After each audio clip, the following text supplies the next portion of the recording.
You didn't break down. The mask lost its ability to hold you. From the outside, it looked like stress, a bad season, a personal crisis, a period where you were not yourself. But that was the problem.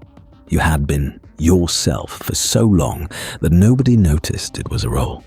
The responsible one, the strong one, the agreeable one, the one who kept functioning. And then, one day, that version stopped responding. You still woke up, still answered people, still walked through rooms, but inside, something had gone quiet. Not peaceful, absent. There was a different way to meet that moment. Less fixing, more honesty. Just admitting, even privately, that the life still standing around you no longer matched the person inside it. But old roles don't release quickly, so you tried to return. You called it rest. You called it getting back on track. You called it needing time. But every attempt to go back made the gap wider. You weren't losing your mind. You were losing the mask that kept it organized. Nobody around you had language for it. They offered what people offer when they need your pain to become manageable. Stay positive. Keep busy. Take it one day at a time. They meant well.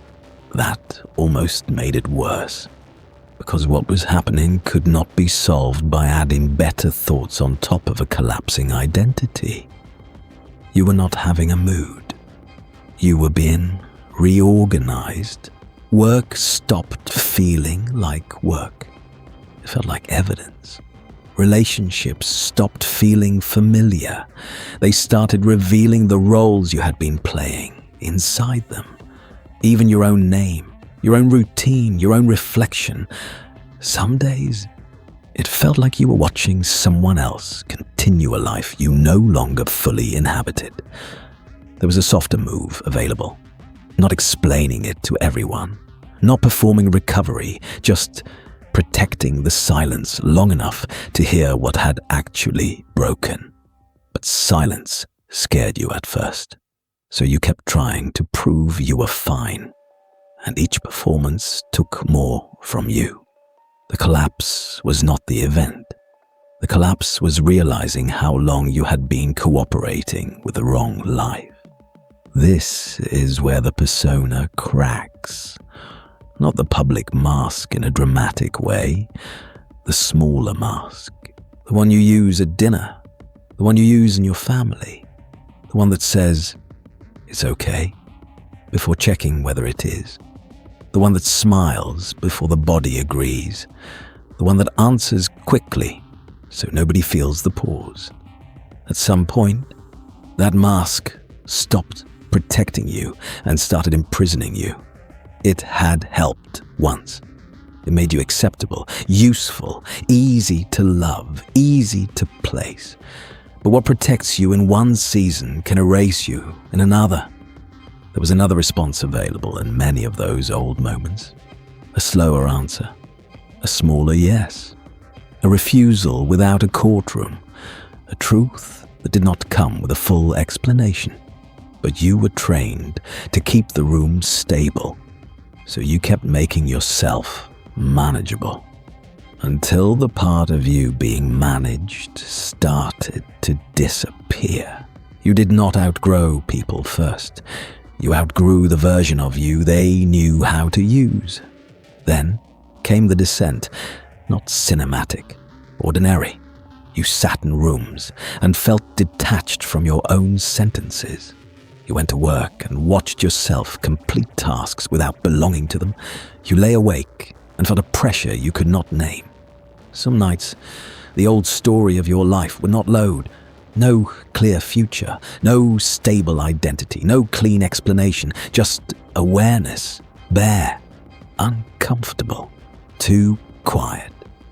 That is where many people escape. They rush into a new relationship, a new belief, a new plan, a new version of themselves built too quickly to be true. You may have tried. Most people do. There was no shame in reaching for form when the old structure dissolves. But some part of you knew. Replacing the mask too quickly would only build a better prison, so the cleaner option was harder. Stay without rushing to become someone again. Let the old version lose authority before the new one starts speaking. You were not empty. You were between identities. Then the shadow arrived. Not as evil, not as some dramatic darkness, as the parts of you that had been denied access. Anger you had dressed as patience. Grief you had called tiredness. Desire you had renamed selfishness. Power you had hidden so people would stay comfortable. You began seeing the old bargains, where you said yes to keep love, where you stayed quiet to avoid rejection, where you became useful because being wanted felt safer than being known. Those memories hit differently now, not because they were new, because you had stopped defending them. There was another way those moments could have gone. A sentence spoken earlier, a boundary before resentment, a choice made from the body instead of the role.